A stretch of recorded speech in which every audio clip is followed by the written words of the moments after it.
આજની ભાગદોડ ભરી જિંદગીમાં આપણે ઘણા બધા જોઈએ છે કે ઘરે ઘરે ડાયાબિટીસ, બ્લડ પ્રેશર, કોલેસ્ટ્રોલ અને ઊંઘ ના આવી, એસિડિટી, પાચન તંત્રને લગતા તકલીફો અને બીજા એવા ઘણા રોગો છે કે જેનું સમાધાન કશું નથી. બસ ટ્રીટમેન્ટ ચાલુ ને ચાલુ રહેતી હોય છે અને દવાખાના બદલાતા રહે અને આગળ જતા જતા ડોઝ વધતા જાય છે અને ધીરે ધીરે કદાચ મોટા મોટા અંગોને નુકસાન બી થતું રહે છે. એનું કારણ શું છે કે આપણે શું છે, આપણી એક અત્યારની ભાગદોડ ભરી જિંદગી અને શું છે કે તમામ મેન્ટલની જે સ્ટ્રેસ કહીએ ને, ચિંતા કહીએ, ટેન્શન કહીએ, અત્યારે શું છે કે બધાને કંઈક ને કંઈ ટેન્શન હોય, ચિંતા હોય, જવાબદારી હોય, દેવું હોય, છોકરા ભણાવવાની ચિંતા હોય અથવા એટલે કંઈ ને કંઈ કોઈ મરણ થયું હોય એટલે એવું ને એવું ટેન્શન અથવા વધારે પડતો લોભ હોય, કંઈ કમાવાનું હોય, એટલી બધી જવાબદારી, એટલું બધું ટેન્શન હોય ને કે જેની કોઈ વાત જ થાય એવી નથી. એટલે કે આ બધી જવાબદારી લીધે શું થાય છે કે જે આ બધા મોટા મોટા જે રોગો છે ને એના લેવલો વધતા જાય છે.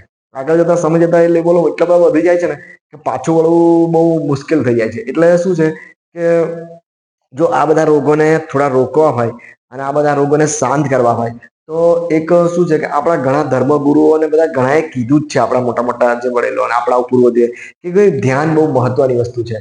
પણ આ શું છે કે આપણે અત્યારે એ માનવા તૈયાર નથી. એટલે ધ્યાન શું, જો તમે 20 થી 25 મિનિટ, કદાચ 15-20 મિનિટથી શરૂઆત કરો સવારે અને 10-15 મિનિટ સાંજે, જો એટલો જ ટાઈમ તમે આપી શકો છો જો ધ્યાન કરવામાં, સવાર સાંજ ધ્યાન કરો તો શું છે કે 15-20 દિવસ પછી તમને કંઈ ને કંઈ ફાયદા દેખાશે. મોટા ઇવન કેન્સર હોય, મોટી ગાંઠ હોય, એમાં બી તમને થોડો થોડો ફાયદો દેખાય એમ. એટલે કહેવાનો મતલબ છે કે આ ધ્યાન કરવાથી ઘણા જ રોગોમાં ફાયદા દેખાય છે. અને એમાંય ખાસ આ મેન્ટલ સ્ટ્રેસ, ચિંતા, ડિપ્રેશન, ઊંઘ ના આવી, એમાં તો ઘણા જ ફાયદા છે. અને મોટા મોટા અમુક ઘણા રોગોના લેવલ પણ ધીરે ધીરે કંટ્રોલ થતા હોય છે. પણ શું છે કે ધ્યાન કરવું અને મગજને ધ્યાન એટલે શું, મગજને એક જગ્યાએ વાળો. અત્યારે શું આપણા મગજમાં એટલા બધા વિચારો દોડતા હોય ને એટલું બધું, માણસ જયારે બેઠો હોય ત્યારે આનું ટેન્શન, એનું ટેન્શન, આમ શું થશે, આગળ શું થશે, એટલે બધું વધારે પડતી જવાબદારી હોય. એટલે માનસિક થાકી જાય છે. મગજના અમુક શું છે કે ચિંતાઓ એટલી વધી જાય છે તો એટલે આ બધા લેવલ વધતા હોય છે. તો તમે શું કરી શકો, ધારો કે સવારે તમે ઉઠો, ફ્રેશ થઈ જાઓ, પછી તમે તમારા કોઈ એવા શાંત જગ્યાએ જતા રહો, શાંત તમારા ઘરમાં એવું સ્થળ હોય ત્યાં 10 થી 15 મિનિટ તમે મગજની એક જગ્યાએ વાળું કઈ એટલું બધું સહેલું નથી. એટલે તમે શું કરો, ગમે તે એક વસ્તુ નક્કી કરવી પડે.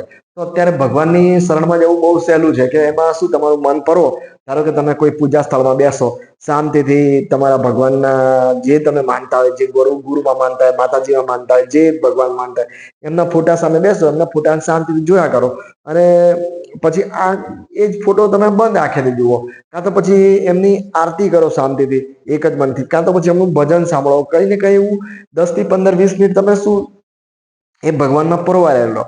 આગળની પાછળની બધી ચિંતા છોડી દો. આગળ શું થશે, એનું શું થશે, મારા છોકરાને શું થશે, મારે આ ટેન્શન શું થશે, ધંધો શું કરે, પેલું ખોટે બધું છોડી દેવાનું. 15-20 મિનિટ ફક્ત અને ફક્ત આ જ વસ્તુ રાખો.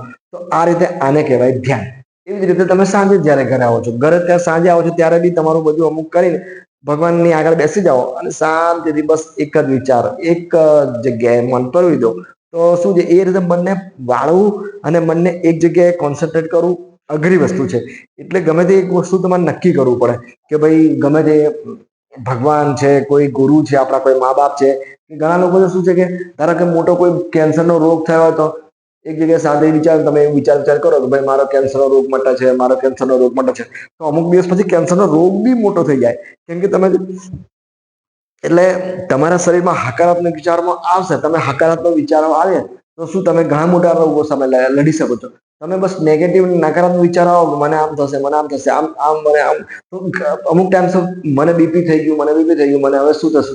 અમુક ટાઈમ પછી એટેક બી આવી શકે છે. એટલે કહેવાનો મતલબ છે કે જે મનને રિલેટેડ અમુક ઘણા રોગો છે કે જે તમે વધારે પડતું વિચારો તો શું એના વિશે આપણે ધ્યાન ધરવું બરાબર છે, એના વિશે આપણે કાળજી રાખવી પડે. પણ રોગના એટલા બધા એના શું કહેવાય, એના નીચે ના આવી જાઓ કે તમારા રોગના લેવલ તમારા મનથી બી વધવા માંડે. એટલે મનને નીચે રાખો રોગ. તો આ રીતે તમે જો અમુક ટાઈમ સવારે અને અમુક ટાઈમ સાંજે ધ્યાન ધરો તો તમારા ઘણા રોગોના મન કાબુમાં આવે છે.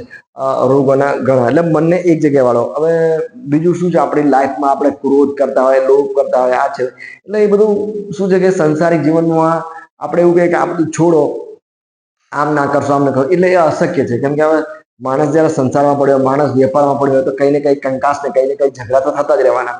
એટલે શું છે કે મગજને શાંત કરવા માટે આ જ બેસ્ટ આઈડિયા છે કે તમે એક જગ્યાએ સવારે સાંજ 10 થી 15 મિનિટ, સાંજે 15 મિનિટ વાળો, ભગવાન તરફ વાળો, તો તમારું મન શાંત થશે. પછી આપણા ભગવાન બુદ્ધે તો એવું કીધું છે કે તમારે જો મન છતાં બી તમારે ભગવાનમાં ના જતું હોય, ના વળતું હોય એક જગ્યાએ, તો એક સારામાં સારો એમનો સલાહ આપી છે કે તમે એક જગ્યાએ શાંતિથી બેસી જાઓ અને બસ આમ આ તમારા શ્વાસ લેવાય છે, કશું જ કરવાનું નહીં, ઊંડા શ્વાસ લઈ લેવા કે વધારે જોશથી નહીં લેવાના. બસ તમે બસ આ શ્વાસ લેવાય છે અને શ્વાસ નીકળે છે, એના પર ધ્યાન કોન્સન્ટ્રેટ કરો, એના પર મન લગાવો કે ભાઈ એ મનથી જુઓ કે આ મારા શ્વાસ લેવાયો, આ નીકળ્યો, આ લેવાયો, આ નીકળ્યો, આ લેવાયો, આ નીકળ્યો. એટલે એ રીતે બી તમે ધ્યાન કરી શકો છો. શું તમારામાં આ ધ્યાન ઇઝી છે. આમાં શું તમારું મન ડાયવર્ટ થવાની શક્યતા ઘણી ઓછી છે અને તમે શાંતિથી એક જ જગ્યાએ મન કોન્સન્ટ્રેટ કરી શકો છો. હવે મનને એક જગ્યાએ તમે ગમે ત્યારે વાળી શકો છો આખા દિવસમાં, એવું કંઈ નથી. આ સવાર સાંજ તમે અમુક વખત દિવસમાં બી કંઈક ટેન્શન આવી ગયું, કોઈની બોલાબોલી થઈ, તો શાંતિથી તમે ફરી પાછું મન બેઠા બેઠા એક જગ્યાએ શાંતિથી ખુરશી બેઠા બેઠા બી વાળી શકો છો કે ભાઈ આમ છે. રાત્રે ઊંઘ ના આવતી હોય, તમે ઊંઘમાં પછી શાંતિથી એક જગ્યાએ મન ચગડોળે ચડેલું હોય તો જ ઊંઘ ના આવે. તો પછી તમે મનમાં શું છે એક જગ્યાએ મનને વાળો, કોઈ ભગવાનમાં લીન કરો, કોઈ તમારા શ્વાસમાં લીન કરો, કે પોતાનામાં બી લીન કરો, પોતાના શરીરમાં બી લીન કરો. એટલે એક જગ્યાએ મનને વાળો તો શું છે તમારા એ એક જાતનું ધ્યાન જ છે. તો આ રીતે કરવાથી તમારા ઘણા રોગો કાબુમાં આવે છે. આમ તો બીજું બી એક આઈડિયા છે કે દિવસ દરમિયાન તમે જે બી કામ કરો એમાં ને એમાં જ એટલે વર્તમાનમાં જીવતા શીખો. જેટલું બને ભૂતકાળ અને ભવિષ્યકાળની બહુ ચિંતાઓ નહીં કરવાની. બસ ભવિષ્યકાળ અને ભૂતકાળમાં જો જશો તો શું છે તમને ડિપ્રેશન ને બધા તમારા જે માનસિક લેવલો વધવાના છે, એના લીધે તમારા બધા રોગોના લેવલ વધવાના છે. તો આ રીતે તમે જો વર્તમાનમાં જીવશો તો બી તમને ફાયદા થવાના છે. વર્તમાનમાં જીવવું એટલે શું છે એ બી અઘરી વસ્તુ છે. કેમ કે અત્યારે આપણે બસ ભાગદોડ વાળી જિંદગી, આપણે કંઈ ને કંઈ કરતા હોય, એટલે છતાં બીજો તમે ટ્રાય કરો, જે કામ કરતા હોય એમાં મન રાખો. ધારો કે તમે શાક સમારતા હોય તો શાક જ સમારો, તમે ભણાવતા હોય તો ભણાવવામાં જ ધ્યાન રાખો. એટલે મનને એક જગ્યાએ વાળો, એક જગ્યાએ રાખો, એટલે મનમાં બહુ બોજ ના આવે, મનમાં બહુ લોડ ના આવે, તો તમારું મન શાંત રહે. માનસિક જેને શાંતિ મળી જાય એને જિંદગીમાં ઘણા રોગોના કંટ્રોલ થવા માટે ધીરે ધીરે. તો જેટલું મને આજે ખબર હતી એ મેં આ ધ્યાન વિશે પૂરું કર્યું. નેક્સ્ટ વિડીયો ગમ્યો તો લાઈક કરો. નેક્સ્ટ વિડીયોમાં ફરી મળીશું. ચાલો.